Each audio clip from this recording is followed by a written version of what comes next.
I had a friend in the 80s who took his original Blackfoot, shaved off all the emblems, painted it, came out spectacular. Then he bought a Super Blackfoot that came with no emblems. And then he was really upset that it didn't say Ford. Huh.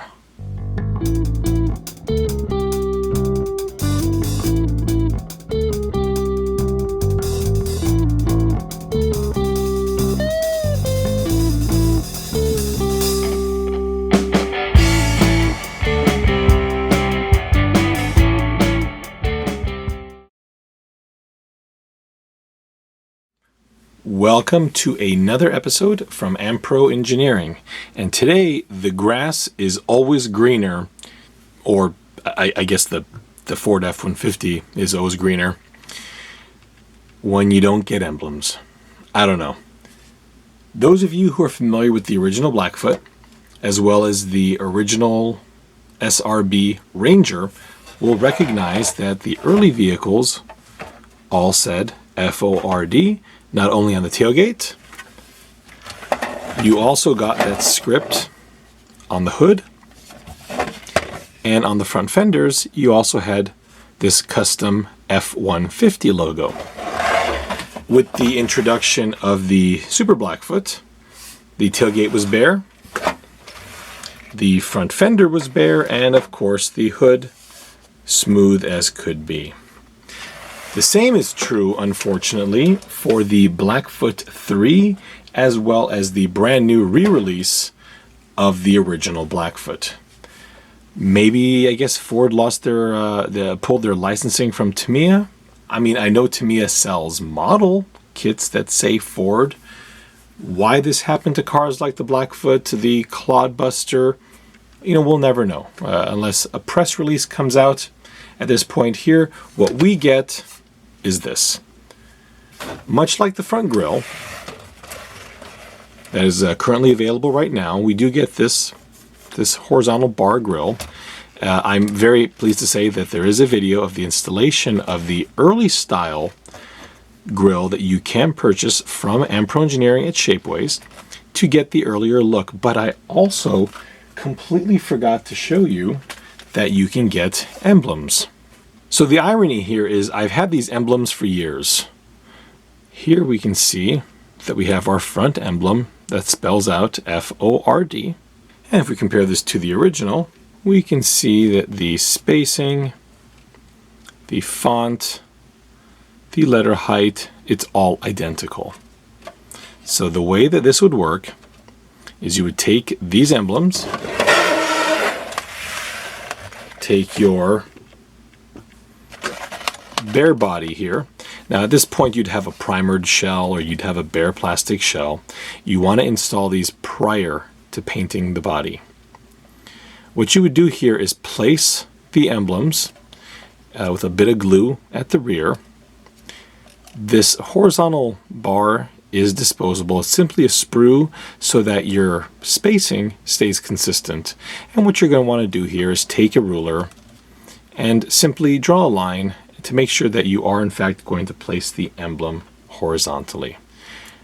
I'm not going to actually do that because I have really no intention of putting this particular emblem on this truck, and this is my only Super Blackfoot type shell, so I did want to just show you how this would work. So this is the hood emblem. You also get the side emblems. Now the side was a little bit tricky. As you can see here, you get, I apologize, this is super tiny. Can you see that? I hope you can see that all right. Yeah, you can see that pretty well. Okay. So what you get here is lettering that is on a backing. The backing is very thin. In fact, you can see it's pretty much translucent. What you would do here is paint these. I think it's probably best to paint them on the sprue, give you a little something to hold on to there. Paint them, and you would install these after you have primed, painted, decaled, etc. your shell, because if you, let's say, do have a re-release of the Blackfoot, The original had a cutout where these would simply be placed. You would put the decal over the text here, and it would be cut out so that you would have your body color showing around the letters. I actually don't know what the new Blackfoot has, whether it says something there. I suspect it's just red. So what you would do here is apply your decals, and then take your sprue, cut off each one of the emblems off of the sprue, put some adhesive on the back of this. You want to put very little adhesive because you don't want it to kind of spray around the outside. Nor do you want to use super glue. Super glue is going to give you a white fogginess as the cyanoacrylate dries.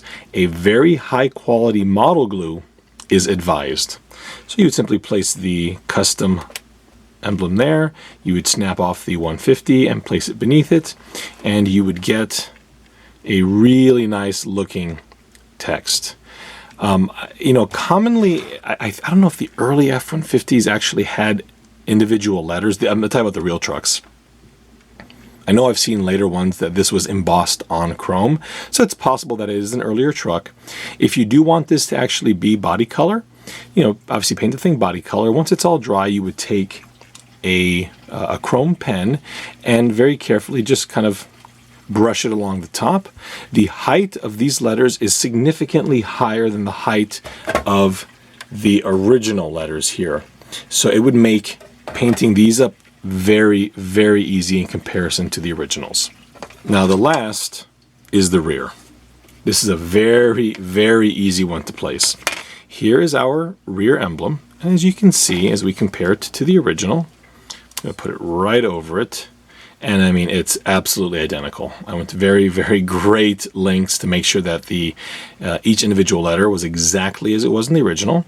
And the reason for this square around it is, again, when the vehicle is primed or bare plastic, you would put an adhesive on the letters and then place this. The truck is, you know, sitting normally, so the tailgate's vertical here. You'd probably have the tailgate laying on a piece of you know, on the table or something of that nature. And the way this works is the border here sits perfectly inside all of the trim on the tailgate so that you're going to get a completely bulletproof letter placement.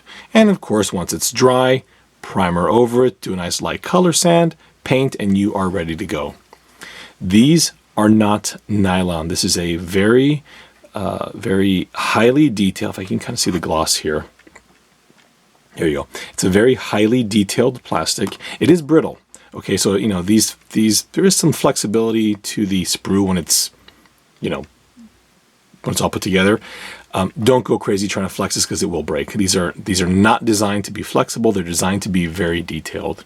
When ordered from Shapeways, these are going to come kind of a translucent white.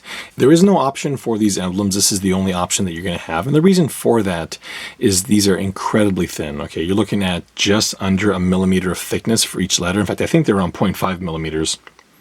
And the nylon is not capable of those kind of tolerances. So this is what is included in the purchase. You are going to get the front hood FORD, the rear tailgate FORD, and then you'll get 2 of the custom F150 for the fenders. So that was kind of a quick one. I hope everybody enjoyed this. I've had these emblems for many years. I had a friend ask for them, and for some reason it never occurred to me to make a video on these despite the renewed popularity of the Blackfoot. Please don't hesitate to ask any questions, and by all means, if you have purchased these, let me see them. I would love to see some of the installations. I've received a number of images from some of my friends that have done the install, and it really looks spectacular once it's on the body. Please subscribe. We've got a ton of stuff coming up. In fact, time for some sneak previews.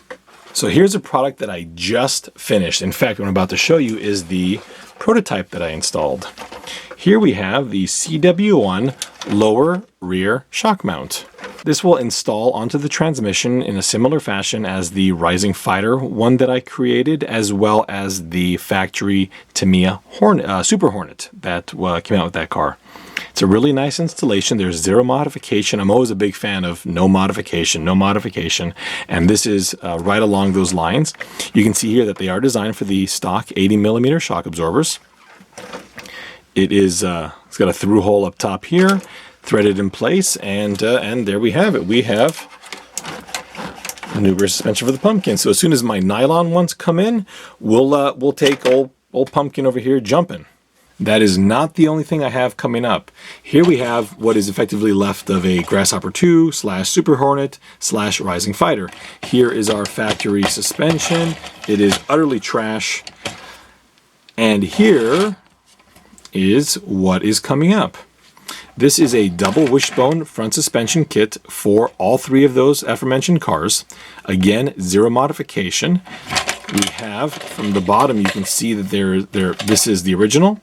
This is the new version. They are nearly identical in cosmetic appearance, and as you know, I'm a massive fan of that. I like things to look stock. As I move this plate out of the way, we can see a little sneak peek of this brace right here, and that brace is right here. It does appear to go wrap around the chassis. It does, and it doesn't. But what you're seeing here is a upper control arm link for the tie rod that's going to go from here to here. And the beauty of this is I've designed this so that when you install the hard body, because as you know, the Grasshopper 2, the Super Hornet, and the Rising Fighter all came with hard bodies.